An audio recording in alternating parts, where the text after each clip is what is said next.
Hola, buenas tardes a todos. Bueno, como me habían pedido que hiciera esta charla, le cambié ligeramente el nombre, pero básicamente es la misma idea.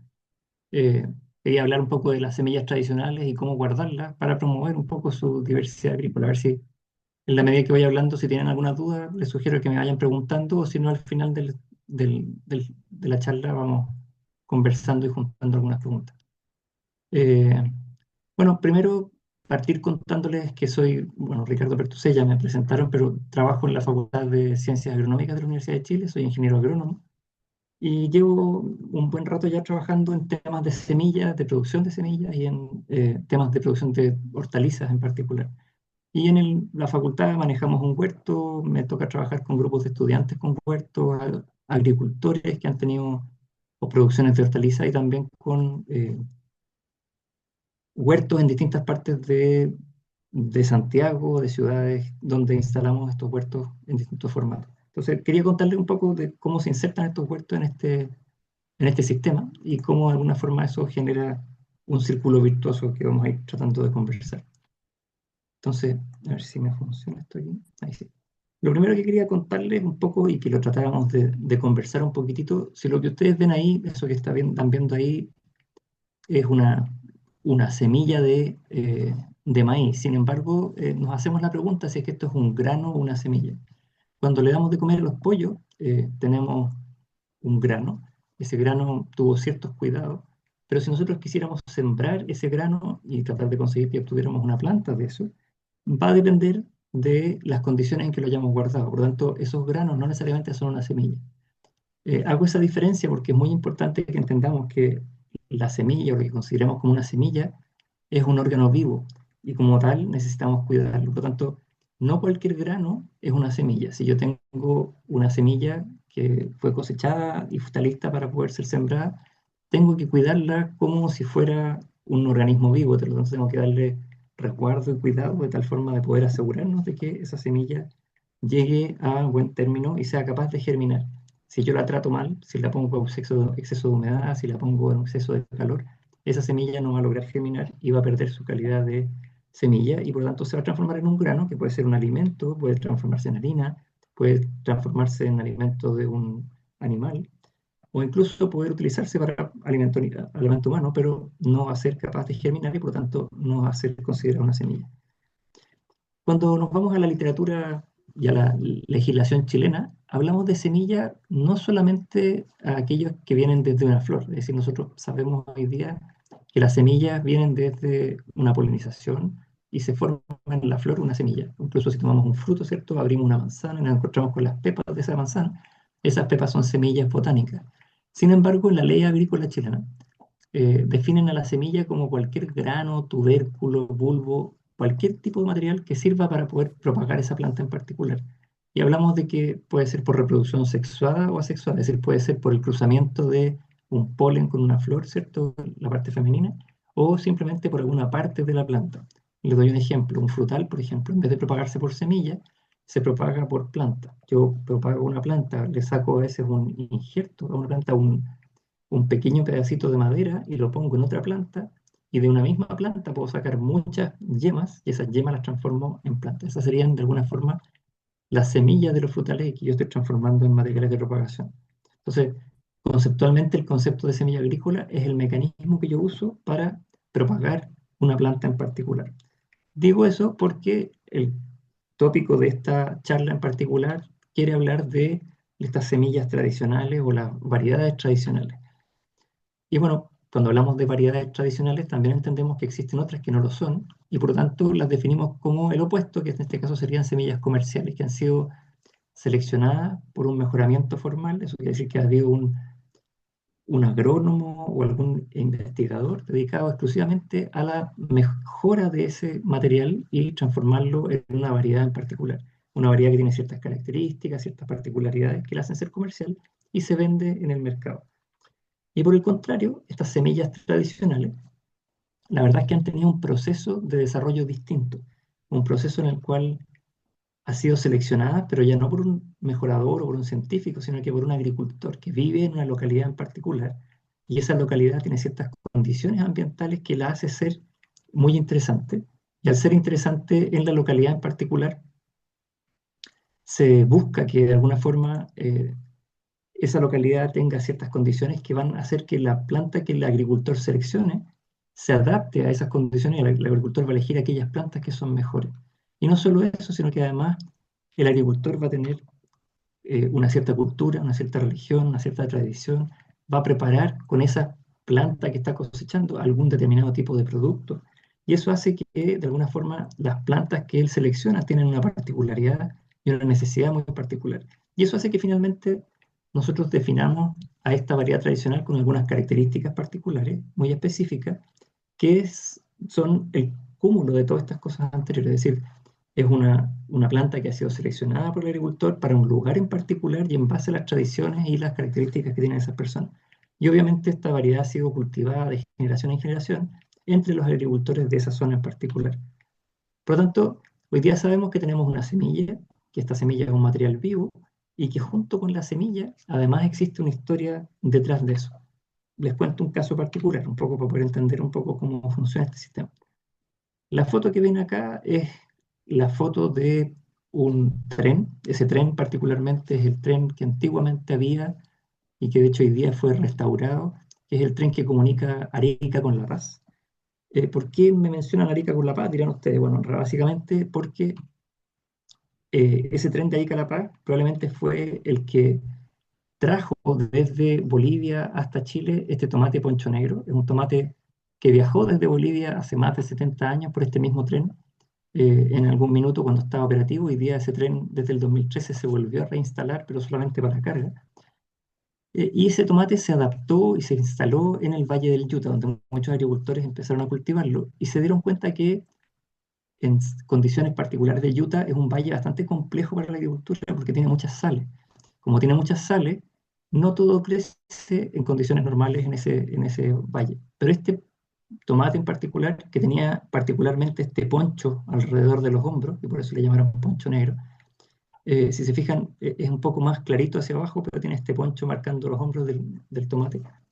Se desarrolló bastante bien, es decir, un tomate que, a pesar de las condiciones de alta salinidad del Valle del Yuta de Arica, era capaz de crecer y desarrollar un tomate perfectamente sano, muy saludable, muy sabroso, con un dulzor y un aroma muy interesante y que el único problema que tiene, y como muchas de las variedades tradicionales, es una variedad que tiene un muy mal guardado. Es decir, yo puedo tomar ese tomate y claro, si no me lo como dentro de la primera semana, ese tomate probablemente pierde sus características y deja de ser adecuado y deja de ser un buen tomate. Como ese tomate se adaptó a las condiciones del Utah, se le llama, y fue seleccionado por mucho tiempo, ¿cierto? Por los agricultores, hoy día se le habla de que es un tomate, una variedad tradicional, que a lo mejor alguna vez fue mejorado por mecanismos que no eran tradicionales, sino que por mejoramiento genético o algún investigador trabajando en ello, pero finalmente se adaptó y los mismos agricultores de la zona de Utah lo fueron seleccionando y adaptando a las condiciones locales. Y hoy día ese es lo que definimos como variedad local. Entonces, algunos de ellos pueden haber pasado por este mejoramiento, pero ya pasa mucho tiempo en que el agricultor se hizo cargo de esa selección. Por otro lado, tenemos esta otra cosa que parece una rareza, ¿cierto? Esta que ven aquí es una especie de pepino de ensalada, desde la misma familia de pepino de ensalada, pero es una fruta que se llama la caigua. Bueno, este caballero que está aquí, que se llama Don Wilson, y su esposa, la señora Verónica, se dedicaron a criar esta planta. La verdad es que hoy día se cultiva en Arica y se cultiva también hasta la zona del Huasco, en la tercera región. Son plantas que se ven muy poco, de repente aparecen en la feria, pero las usaban antiguamente los diaquitas. Bueno, estas también son variedades tradicionales que estos agricultores fueron seleccionando, se dieron cuenta que alguna vez crecieron en los bosques del Perú o en la selva, en las selvas peruanas. Y en Chile se empezó a utilizar por distintas comunidades de pueblos originarios y hoy día se sigue utilizando. Y ellos mismos le dieron distintos usos, algunos de ellos como ensalada, otros para hacer rellenos, ¿cierto? O incluso hasta mermeladas de caigua que hoy día se pueden utilizar. Esas son nuestras variedades tradicionales. Y de ahí la idea es que conversemos un poquito de qué significa esta variedad tradicional. Esta foto que aparece acá parece ser compleja de ver, pero entendemos, solamente me quiero quedar con un par de detalles. Para que podamos tener una semilla, necesitamos que el polen de una flor polinice el estigma de la flor de tal forma de que se forme una semilla. Entonces, si ese polen visita ese estigma, el polen por un lado y el óvulo por otro, que es la parte femenina, finalmente vamos a formar una semilla y esa semilla va a dar origen finalmente a una nueva planta y se completa el ciclo. Por lo tanto, necesitamos tener un flujo de polen hacia el ovario para que se pueda producir esa polinización. Pero nos vamos a encontrar con dos grandes grupos de plantas, o quizás con tres grandes grupos de plantas. Plantas que llamamos de autopolinización, es decir, que si volvemos atrás, ¿cierto? Dentro de la misma flor, el polen se libera, se deposita sobre el estigma y tenemos una planta lista para ser polinizada. Por lo tanto, existe esta polinización directa dentro de la misma flor. Un ejemplo de ello es la planta del trigo o la planta de tomate que hacen justamente ese ejercicio. Eso lo menciono y ya vamos a ver un poco por qué. Porque estas plantas, de alguna forma, al reproducir este proceso una y otra vez de generación en generación, hacen que estas plantas tengan la característica de poder mantenerse en el tiempo. Yo puedo rescatar las semillas de esta polinización y una vez que las cosecho, cada uno de esos granitos me va a dar una nueva planta que va a ser exactamente igual a la planta que le dio origen, porque se mantienen sus características debido a esta autopolinización que tienen las plantas. Algunos ejemplos son algunos frutales como damascos, duraznos, cítricos como el limón, la naranja, las mandarinas, las parras. Algunos cultivos como la lechuga, la berenjena, el pimiento, el tomate, el trigo y los porotos, por ejemplo, son algunos ejemplos de plantas que se autopolinizan, a las cuales, por lo tanto, yo les podría sacar la semilla, sembrarla y obtener prácticamente lo mismo que obtengo de la variedad que estáis cosechando. Tenemos ejemplos de algunas lechugas, si se fijan aquí hay muchas variedades distintas, algunas de ellas pueden ser tradicionales, otras no, pero tenemos muchas variedades distintas que si yo les saco semilla a cada una de ellas, eventualmente podría obtener la misma variedad de una generación a otra. Esta es una lechuga que en el campo le dicen la carola, en otras partes le dicen la lechuga escarola, y también es conocida como la lechuga iceberg. Esa es una lechuga que alguna vez fue mejorada, pero en muchas partes fue seleccionada, los agricultores la mantuvieron y empezaron a desarrollar ciertas características. Cuando esa lechuga tiene ciertas condiciones o reúne ciertas condiciones, empieza a abrirse, ya nosotros decimos a emitir el tallo floral o se sube la lechuga. Y si se fijan en estas lechugas que están aquí atrás, hay una planta que se empieza a desarmar, una planta de lechuga que empieza a dejar de tomar forma de lechuga y empieza a desarrollar un tallo que crece y una vez que crece termina formando estas semillas que están ahí atrás. En realidad son flores primero y después termina desarrollando semillas. Ahí se fijan, están las flores y esas flores están más maduras y esos puntitos negros que se ven al fondo, detrás de esa pelusa, son justamente las semillas de la lechuga. Por lo tanto, yo podría cosechar estas semillas, en este caso se ven semillas negras ahí abajo, pero estas son blancas, son de una variedad distinta. Pero perfectamente podríamos conseguirlas de esa forma. Y tenemos semillas negras y blancas, ¿cierto?, que podemos cosechar. Si yo a una lechuga le saco la semilla, voy a obtener la misma lechuga que tenía originalmente. Esa es la forma de conseguir estas semillas. Si esas semillas las guardo en un lugar seco y fresco, eventualmente esa semilla va a durar varios años guardada perfectamente bien y en buenas condiciones. Por otro lado, tenemos otras plantas que en lugar de hacer una polinización directa entre la misma planta, a pesar de que la planta puede tener flores masculinas y con estructuras masculinas y femeninas, las plantas requieren de que el polen viaje desde una planta hacia otra, por distintos vectores llamamos nosotros. Es decir, alguien tiene que trasladar el polen desde una planta a otra para que se produzca esta polinización y podamos tener descendencia. Ahí me preguntar si...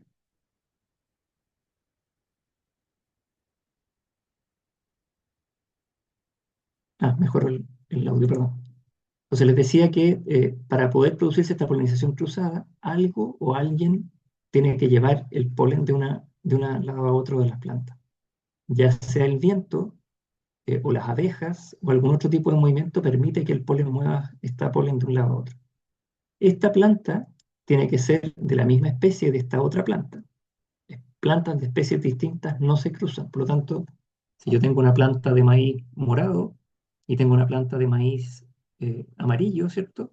Yo puedo juntar el polen de una y juntarlo con la otra y la descendencia va a ser una mezcla de polen amarillo y morado en la descendencia.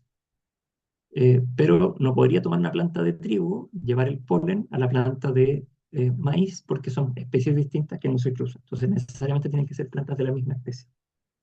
El tema es que cuando yo recojo las semillas de estas plantas, siempre voy a tener que asegurarme de que el cruzamiento que se produjo haya sido de la misma variedad para poder mantener la variedad. Si las plantas de estas se cruzaron pero son distintas, probablemente haya variación en lo que yo voy a recoger de descendencia. No sé si se entiende la idea. Algunos ejemplos de estos son frutales. Aquí la mayor parte de los frutales en realidad son de polinización cruzada. Todas las coles, coliflor, brócoli, repollo, son de polinización cruzada. Los melones, sandías, zapallos y otros cultivos como la maravilla. En general, decimos que las plantas con flores vistosas, con harto colorido, son cruzadas. Y decimos que aquellas plantas con flores poco vistosas tienden a ser de autofecundación. Es una forma rápida de poder describirlo. Un ejemplo muy simple, por ejemplo, tenemos una planta de acelga, si es que alguien alcanzó a pensar en alguna otra cosa distinta, por ahí, y a 3 metros nos encontramos con otra planta. Extrañamente, esa planta de tallos rojos y esta de tallos verdes, o sea, perdón, de tallos blancos, estas son las dos plantas de acelga, pero esta es una acelga de tallo rojo y esta es una acelga de tallo blanco o penca blanca, como le dicen también. Como están a 3 metros, estas plantas tienen polinización cruzada. 3 metros no es una distancia suficiente para poder aislar una planta de otra, por lo tanto el polen de una puede viajar fácilmente a la otra. Y cuando estas plantas florecen, van a emitir un tallo floral, van a emitir sus flores y se va a producir un cruzamiento. Si yo tomo semillas del cruzamiento de esas dos plantas que están allá atrás, probablemente me encuentre con una planta que sea ni chicha ni limonada, es decir, ni blanca ni roja, sino que justamente una cosa intermedia. Una planta que tiene tallos blancos, pero con pedazos rojos, podría ser más roja, podría ser más blanca, voy a tener varias combinaciones. Y eso hace que si yo guardo semillas de esta variedad roja o de esta variedad de penca blanca, si ya se produjo el cruzamiento entre ambas, probablemente no obtenga ni la una ni la otra, sino que una mezcla de las dos. Y eso hace que sea más difícil. Por lo tanto, la única forma de poder mantener una acelga de tallo blanco es que la tenga suficientemente distanciada de otras acelgas de distinto tipo y solamente la tenga cerca de acelgas blancas, de tal forma que la descendencia siga siendo blanca. Y claro, finalmente tendríamos esta acelga que forma su semilla, ¿cierto? Y las semillas finalmente se ven de esa forma y yo la podría hacer perfectamente sacar. Cada una de esas, en rigor, no es una semilla, es un fruto, pero la podemos sembrar directamente en el suelo y se transforman en una planta.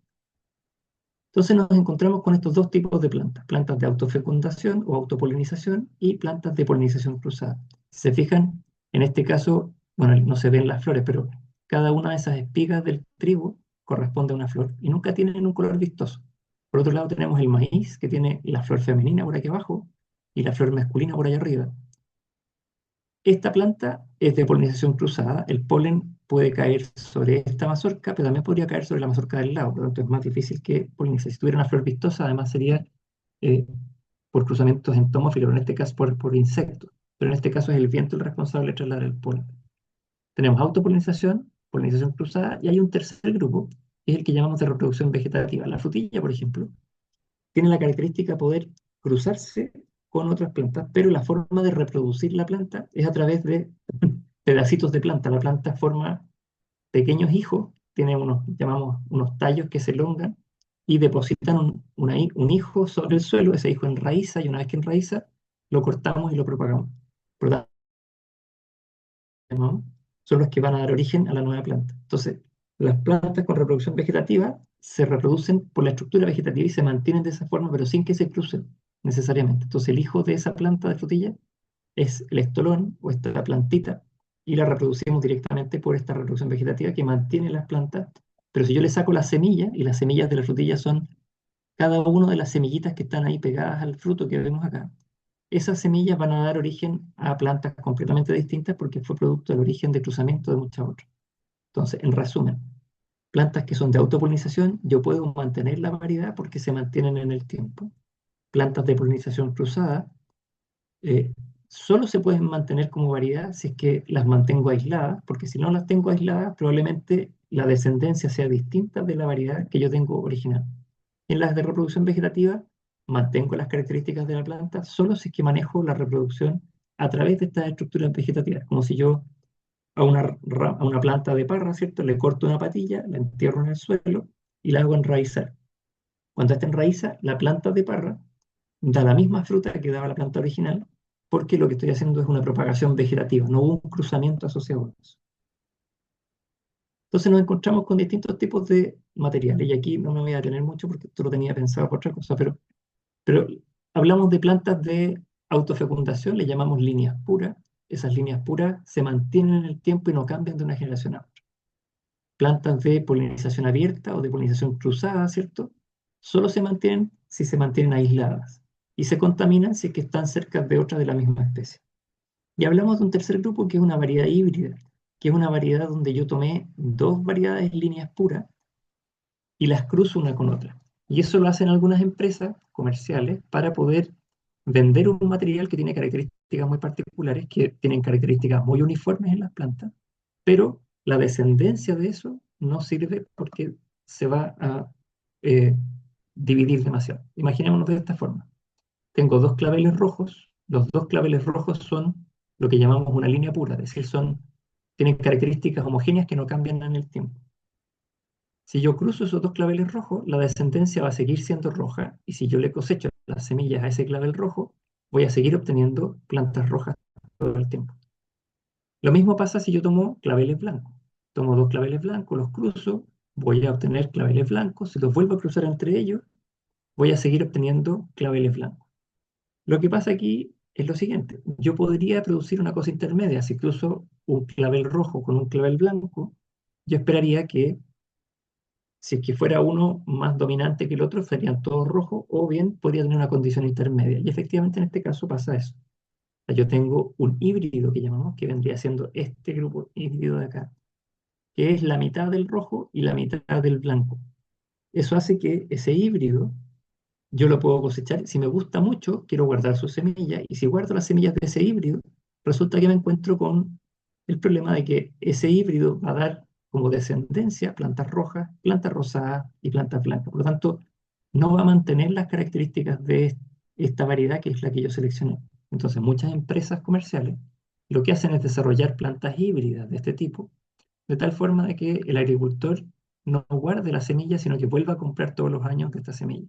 Entonces, cuando hablamos de variedades tradicionales, no nos encontramos con estas variedades híbridas, pero nos encontramos con variedades de polinización cruzada o variedades de autofecundación, pero teniendo el cuidado de poder salvar unas de otras. Les cuento esto para poder entender un poco la diferencia entre estas variedades comerciales, que en este caso esta variedad híbrida sería una variedad comercial, versus las otras variedades tradicionales que de alguna forma se encuentran en distintas partes entre los agricultores. Ahora la pregunta es ¿por qué guardar la semilla? ¿O por qué quiero guardar la semilla? Bueno, hay muchas razones. En realidad, uno es mantener estas variedades en el tiempo.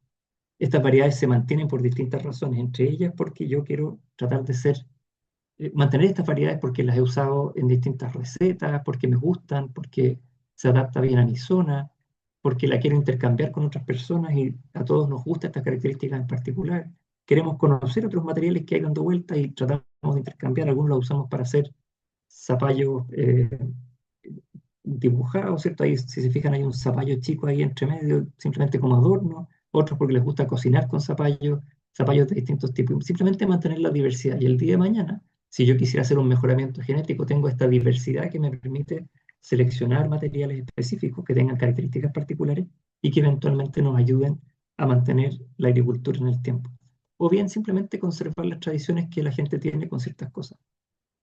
Por ejemplo, esta es una cebolla, ¿cierto? La cebolla florece, forma su semilla, es una planta que tiene una inflorescencia vistosa, estas flores blancas, es atractiva a las abejas se encargan de hacer la polinización, por lo tanto, si yo quiero conservar la variedad, tengo que meterla en pequeñas jaulitas, de tal forma de que se produzca solamente la polinización dentro de la planta, para poder finalmente cosechar las semillas de cebolla, que son estas que tengo acá.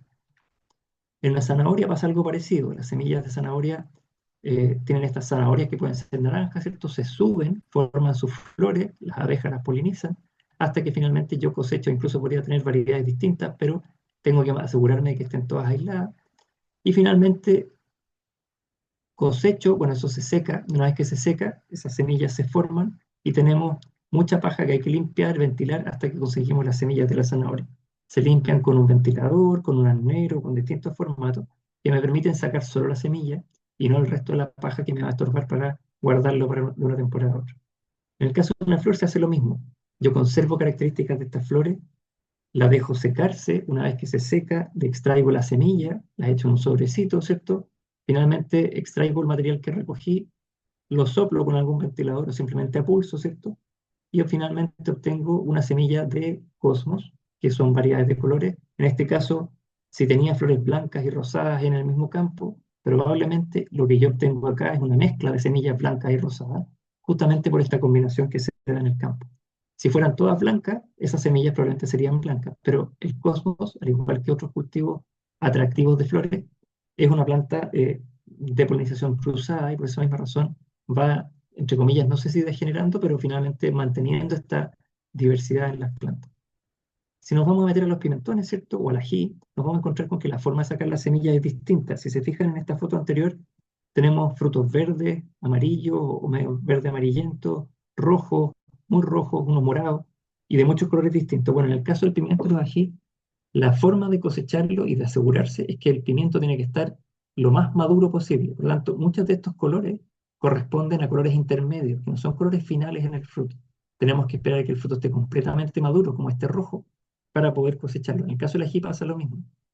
La planta forma su ají, el ají llega a secarse y una vez que está seco, recién le puedo sacar la semilla. Bueno, podría sacarlo rojo y esperar que no necesariamente se seque, pero perfectamente se hace un poco en este proceso. Y aquí entramos a trabajar con algunas variedades tradicionales. Por ejemplo, acá en Chile, muchas comunidades indígenas trabajan, especialmente del grupo mapuche, ¿cierto? Han trabajado mucho con el merquén. Particularmente, nosotros nos tocó trabajar con un grupo de personas que trabajan en Santa Juana y tenían estas tres variedades: el cacho de cabra, el huaype y el puta madre. El puta madre es un maíz chiquitito pero muy picante, el huaype es uno grande pero un poco más dulce, y el cacho de cabra en realidad es intermedio entre esos dos, y le dan distintos niveles de picor al merquén con el que se está desarrollando en este caso en particular. En ese caso, las plantas se cosechan completas, esas plantas se ponen arriba de los techos de unas cocinas, se hace un fuego, se seca la fruta simplemente con el fuego y un poco recogiendo un poco la memoria colectiva de la gente, se acordaban de qué es lo que hacían con este material. Una vez seco, eso se muele y finalmente obtienen este merquén, que en este caso la señora Inés Olate era la diri- presidenta de la Asociación de Productores de Merquén de Santa Juana, con el cual estuvimos trabajando por mucho tiempo. Entonces ellos seleccionaban maíz, o sea, trigos, o sea, maíces, perdón, ajíes muy particulares, muy picantes en algunos casos y otros no tanto, dependiendo de lo que quisieran cada uno. Y los venden con estos logos especiales de estas variedades tradicionales que ellos manejan en Santa Juana particularmente, ahí cerca de Concepción. Y trabajando con los agricultores le dan un poco la historia a este material y la forma de hacerlo y el trabajo que vienen haciendo por mucho tiempo. Variedades de ají acá en Chile hay un montón y todas, muchas de ellas son eh, variedades tradicionales como este cacho de cabra, este jalapeño, la verdad es que es un ají mexicano, pero ha sido traído a Chile, ha sido cultivado como tal acá también. El ají cristal o ají blanco, le dicen en otras partes, también es típico de esta zona en particular. Muchas otras variedades, pimiento morrón o pimiento trompo, le dicen en otros casos también, hay muchas variedades distintas. En el caso del maíz, súper interesante. Tenemos variedades de muchos colores distintos. En la zona norte de Chile hay una enorme diversidad de maíces que las usan para distintas cosas. Algunos para hacer el maíz pachía, que es este que está acá. Otros que tienen colores distintos, otros para hacer chicha. Es decir, cada uno tiene su historia detrás. Y el guardado de esto se ha ido haciendo entre los propios agricultores. En el caso de los porotos es muy interesante, hay una diversidad enorme de porotos, hay más de 300 dando vuelta en el país y probablemente muchas más en el mundo entero, pero hay una diversidad enorme de estos porotos de distintos tipos y características distintas. Algunos se utilizan para hacer distintos tipos de preparaciones, algunos son porotos verdes, otros son porotos de vainas largas, otros que son porotos que se usan para hacer caldo, etcétera, va variando un poco según lo que uno tenga. Incluso algunas otras variedades que son bastante suaves de sabor, como estos porotos payares que aparecen en el centro de esta imagen que está mostrando. Zapallos, de nuevo, mucha variedad de materiales distintos, muchas características distintas, pero el zapallo en particular requiere de aislaciones específicas porque es de polinización cruzada. Entonces, para poder guardar un zapallo grande como este al lado de uno blanco, si los pongo muy cerca de las plantas, cuando están produciendo sus flores, se van a cruzar y perdería un poco las características. Tomate, tenemos otra historia larga también, muchos materiales que se dan vuelta por distintas huertas y guardarlos es bastante simple. La verdad es que podemos trabajar con cualquiera de estas variedades. El tomate particularmente es de autopolinización, por lo tanto se puede guardar fácilmente simplemente sacando el fruto. Yo tomo el fruto, lo parto a la mitad, lo estrujo dentro de un vaso, lo dejo decantar por 48 horas en el verano, quizás un poquito más en el invierno cuando hace un poco más de frío. Las semillas decantan después de unos días, cuelo todo lo de arriba, boto un poco el jugo sobrenadante, meto en un papel, cárcel, y tengo semillas espectaculares para el próximo año. Lo que tengo que hacer ahora es guardarlas secas en un lugar fresco, idealmente bajo 4 grados, pero si lo guardan a 15 grados en la casa, en un lugar helado, esas semillas se conservan por varios días también, sin problema. Y ahí tenemos las semillas del tomatito que funcionan perfectamente bien. Hay, por ejemplo, un tomate limachino, ¿cierto? Que es una variedad tradicional típica que la vemos habitualmente o se escuchaba mucho por ahí. ¿Cómo las manejo en el tiempo, cierto? Bueno, la idea es que ojalá estas semillas sean lo más libres de enfermedades y plagas posible. Tengo que mantenerlas en un lugar frío, evitar el calor, ¿cierto? Estoy buscando que el cultivo sea lo más sano posible y guardarlo con baja humedad y baja temperatura. Eso es lo ideal. Mientras más cercano a 20 grados, mayor tiempo de duración del almacenamiento. Mientras más alta la temperatura, más rápido es el deterioro de la semilla y por lo tanto se va perdiendo un poco esa característica. Si somos ordenados, podríamos guardar la semilla, ¿cierto? Con un nombre, con un año de cosecha, con muchos datos, y eso me va a permitir saber qué semilla se me va echando a perder. Mientras más vieja la semilla, más rápido se echa a perder. Esto es una semilla de un banco de semillas, que es simplemente un refrigerador con caja que permiten mantener la humedad fuera y así conservar las semillas de la mejor manera.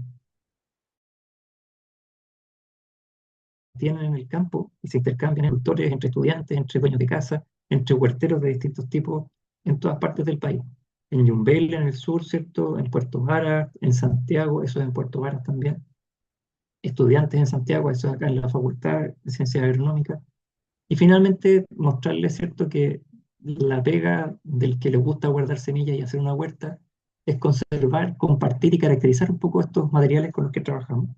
Y que en la medida que les damos un uso, sabemos que van a tener algún interés para todos nosotros. En la medida que sembremos y compartamos estas semillas y sus historias, vamos a hacer de este material algo rico con el cual podemos mantener en el tiempo y de alguna forma pasar esas historias de una generación a otra y hacer que estas variedades tradicionales se mantengan en el tiempo. No sé si fui muy rápido y les conté una historia muy corta, pero eso era más o menos lo que tenía que contarles. Si es que les sirve o alguien tiene alguna pregunta o puedo hacer atender alguna de sus consultas.